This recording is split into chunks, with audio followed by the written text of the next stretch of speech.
ఏడాది లోపల 2 లక్షల ఉద్యోగాలు ఇస్తా అన్నావు రేవంత్ రెడ్డి. మా ఉద్యోగాలు ఏమైనాయని అశోక్ నగర్ లో నిరుద్యోగ యువకులు రోడ్ల మీదకి వస్తే పిల్లల్ని కొట్టుడే కొట్టుడు. లగచర్లలో గిరిజన రైతులు ఈడ ఫార్మాసిటీ పెట్టద్దు, మా భూములు మాకే ఉండాలంటే రైతుల్ని కొట్టుడు పెట్టిండు. ప్రశ్నిస్తే ప్రజల్ని కొట్టుడు, ప్రతిపక్షాలను తిట్టుడు, ఇక దేవుళ్ళ మీద ఒట్లు. ఏమని ఒట్లు పెట్టిండు? 15 ఆగస్టు కల్లా రైతు రుణమాఫీ చేస్తా అని కనబడ్డ దేవుని మీదల్లా ఒట్టు పెట్టిండు. ఒట్లంటే తక్కువ పెట్టినాడు. 3 కోట్ల దేవుళ్ళ మీద ఒట్టు పెట్టిండు. ఈ పుణ్యాత్ముడికి 4 కోట్ల ప్రజల్ని మోసం చేసినోడికి 3 కోట్ల దేవుళ్ళని మోసం చేసుడో ముచ్చట్న. దేవుళ్ళని కూడా మోసం చేసిండు. అందుకే మొన్న భూకంపం వచ్చిందట. ఆ సమ్మక్క సారక్క దగ్గర కూడా వచ్చిందట. దేవుణ్ణి మోసం చేస్తే రాదా అంటే అటు దేవుణ్ణి మోసం చేసిండు. ఇక నోట్లు తనకు తన అనుయాయులకు అక్రమంగా సంపాదించిన నోట్లు ఇక కలెక్షన్. నీ ఏడాది పాలన ప్రతిపక్షాలకు తిట్లు, ప్రజలకు కొట్లు, దేవుళ్ళ మీద ఓట్లు, నీకు నీ కుటుంబ సభ్యులకు నోట్లు. ఇంతకు మించి ఏమన్నా అయిందా చెల్లె? ఏం చెప్పిండు? 6 గ్యారెంటీలు. అక్కలకు చెల్లెలకు నెలకు 2500 రూపాయలు ఇస్తా అన్నాడు. వచ్చినాయా చెల్లె? ఇప్పుడు 12 నెలలు అయింది వచ్చి. 12 నెలలు అంటే రేవంత్ రెడ్డి ఎంత బాకీ పడ్డట్టు? ఒక్కొక్క చెల్లెకు అక్కకు 28,000 రూపాయలు రేవంత్ రెడ్డి బాకీ పడ్డాడు. నెలకి 2500, 12 నెలలు అంటే ఎంత అయితే చెల్లె? 28,000 రూపాయలు బాకీ పడ్డాడు. ఎవడన్నా కాంగ్రెస్ వాడు మీ దగ్గరికి వస్తే బిడ్డ 28,000 పెట్టినాక మాట్లాడరా అని చెప్పి అడుగుంది. వాడిని చీపురు గట్టలు తయారు పెట్టుని. 28,000 ఎవిరా బిడ్డ అని ఆ కాంగ్రెస్ వాళ్ళకి చీపురు గట్టలు తయారు పెట్టాలి మా అక్క చెల్లెళ్ళు.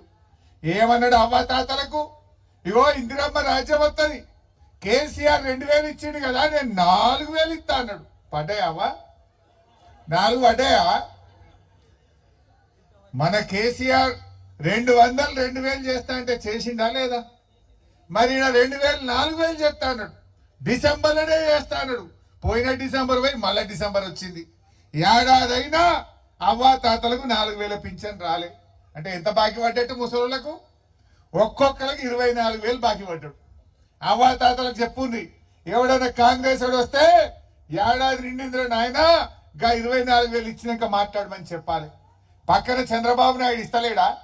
ఆంధ్రప్రదేశ్ లో చంద్రబాబు నాయుడు పాత బకాయిలు కలిపి బరబ్బర్ 4,000 ఇస్తాడెట్లా? ఈడ రేవంత్ రెడ్డి ఎగబెడతాడెట్లనో గట్టిగా అడుగుంది కాంగ్రెస్ వాళ్ళను. ఏం చేసిండంటే తాగుడు మాత్రం ఖుల్లా చేసిండు చెల్లె. మొన్న ఎక్సైజ్ డిపార్ట్మెంట్ వాళ్ళకి మెమోలు ఇచ్చిండట. ఏమైందా మున్పటి లెక్క ఇంకా ఎక్కువ తాగాలి కదా మున్పటి కంటే, బాగా తాగిరి, నీ దగ్గర మందు తక్కువ అమ్ముతున్నది అని మెమో ఇచ్చుడట. ఎవరి దగ్గర ఎవరి ఏరియాలో మందు తక్కువ అమ్మితే వానికి ఛార్జ్ మెమోలు. ఇది రేవంత్ రెడ్డి పాలన. అంటే నువ్వు జనాలను తాగుబోతుల తెలంగాణ చేద్దామని, ప్రజల ఆరోగ్యం దెబ్బతీద్దామని, అంటే ఇక ఇంకా బాగా తాగిండ్రి అని ఛార్జ్ మెమోలు ఇస్తుండు రేవంత్ రెడ్డి తప్ప మా అక్క చెల్లెళ్ళ గురించి ఆలోచిస్తలేడు రేవంత్ రెడ్డి. బాగా ఆలోచించండి. ఇలా కేసీఆరే తెలంగాణకు శ్రీరామ రక్ష ఉండే. మొన్న ఎక్కడో అంటుండు, ఏం కోల్పోయినరా ప్రజలు అంటుండు. తెలియదా ఏం కోల్పోయినో నీకు? ఇవాళ ఏ ఊరికి పోయినా చెప్తారు, కేసీఆర్ ఉండగా బతుకమ్మకు, రంజాన్ కు, క్రిస్టమస్ పండుగకి ఇంత చీరలు వస్తుండే, అది బంద్ పెట్టిండు రేవంత్ రెడ్డి. అదే విధంగా రైతు బంధు వస్తుండే, దాన్ని బంద్ పెట్టిండు రేవంత్ రెడ్డి. దవాఖాన పోతే కేసీఆర్ కిట్ వస్తుండే, దాన్ని బంద్ పెట్టిండు రేవంత్ రెడ్డి. బీసీ బంధు బంద్ అయింది, దళిత బంధు బంద్ అయింది. కళ్ళు గీత కార్మికులను కేసులు పెట్టి పోలీస్ స్టేషన్లలో జైళ్లలో వేస్తున్నాడు. గౌడ్స్ ను కూడా గోస ఉంచుకుంటుండు రేవంత్ రెడ్డి. మా యాదవులకు గొర్రె పిల్లనిచ్చే పథకం బంద్ పెట్టిండు. పిల్లలకు ఫీజు రియంబర్స్మెంట్ బంద్ పెట్టిండు. ఎవరిని చూసినా అందరినీ ఆగం పట్టిండు. ఇక తెచ్చిండు, ఏం తెచ్చిండు? హైడ్రా తెచ్చిండు. ఒక్క ఇల్లు కట్టలే ఏడాదిగా, కూలగొట్టుడు తప్ప కట్టి నీళ్ళు అయితే ఒక్కటన్నున్నదే. నేను అడుగుతున్నా రేవంత్ రెడ్డి, ఈ అమీంపూర్కి అడుగుతున్నా, నీ ఏడాది పాలనలో తెలంగాణలో ఒక్క ఇల్లన్న కట్టినవా? కట్టే ఏడగట్టినవో చెప్పు. కూలగొట్టిన ఇల్లు నేను చూపిమంటే చూపిస్తా. గిన్నె అమీన్పూర్ కాడు ఉన్నది, కట్టింది అందో చెప్పు. నువ్వు కూలగొట్టుడు తప్ప కట్టుడు తెలుసా నీకు? ఇలా క్రికెట్ లో మరి ఎవరు గెలిచిండ్రో నాకు తెలియదు. ఇవాళ క్రికెట్లా మంచిగా ఆడతారు కొందరు. ఇందాక సీనన్న చెప్పిండు 4లు కొట్టుడు 6 కొట్టుడు, లేదా బౌలింగ్ చేసి వికెట్లు తీస్తానన్నా గెలుస్తాం. ఎట్లా గెలుస్తాం మనం? బౌలర్ మంచిగా బౌల్ వేసి వికెట్లు తీస్తానన్నా గెలుస్తాం, లేదా బ్యాట్స్మెన్ మంచిగా 4లు కొడితే 6లు కొడితే గెలుస్తాం. కానీ ఇంకోటి ఉంటుంది క్రికెట్లా, హిట్ వికెట్. బౌలర్ మంచిగా బౌలింగ్ చేయకుండా వాంది వాడే కొట్టుకొని అవుట్ అవుడు, హిట్ వికెట్. బ్యాట్ తో వికెట్లను కొట్టుకుంటారు చూడు, దాన్ని ఏమంటారు? Hit wicket. ఇవాళ రేవంత్ రెడ్డి అయితే హిట్ వికెట్ అయిపోయిండే, అయిందా లేదా? ఈ హైడ్రా తెచ్చినాక, ఈ మూసీలో పేదల ఇండ్లు గులగొట్టినాక ఒక్కొక్క అక్క చెల్లె ఇగదిట్టుడు కాదు, అది టీవీలో చూసేందుకు మనకేమిటో అనిపించింది. అది గరీబోళ్ళ ఇండ్లు గులగొట్టి రేవంత్ రెడ్డి హిట్ వికెట్ అయిపోయింది. రైతు బంధు ఎగబెట్టి రైతుల దృష్టిలో రేవంత్ రెడ్డి హిట్ వికెట్ అయిపోయిండు, అయినా లేదా? అదే విధంగా మొన్న గాయని అరెస్ట్ చేసింది ఎవరిని?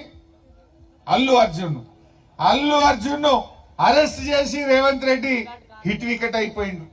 రుణమాఫీ 15 ఆగస్టు కల్లా నేను 2 లక్షల రుణమాఫీ చేసి తీర్తా, అటున్న సూర్యుడు ఇటు వచ్చినా సరే రుణమాఫీ అయిపోద్దని దేవుళ్ళ మీద ఒట్టు పెట్టి మాట తప్పి హిట్ వికెట్ అయిపోయిండు రేవంత్ రెడ్డి.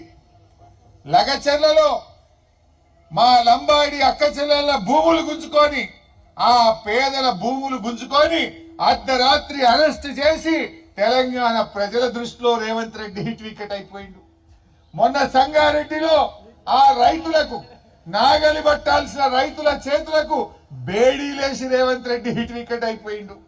ఇవన్నీ చూసినాక ఇంకెవడైనా ఓటేస్తాడా? ఇవాళ నిన్నయాలు ఎవరు అంటున్నారు, మొన్న ఢిల్లీ పోయిండు రేవంత్ రెడ్డి. 3 రోజుల్లో ఢిల్లీలో 3 రోజులు ఉంటే రాహుల్ గాంధీ అపాయింట్మెంట్ ఇస్తలేడు. నాకు బీజేపీ వాళ్ళు అపాయింట్మెంట్ ఇస్తున్నారు రేవంత్ రెడ్డికి, కేంద్ర మంత్రులు అపాయింట్మెంట్ ఇస్తున్నారు. కానీ రాహుల్ గాంధీ దగ్గర కూడా హిట్ వికెట్ అయిపోయింది.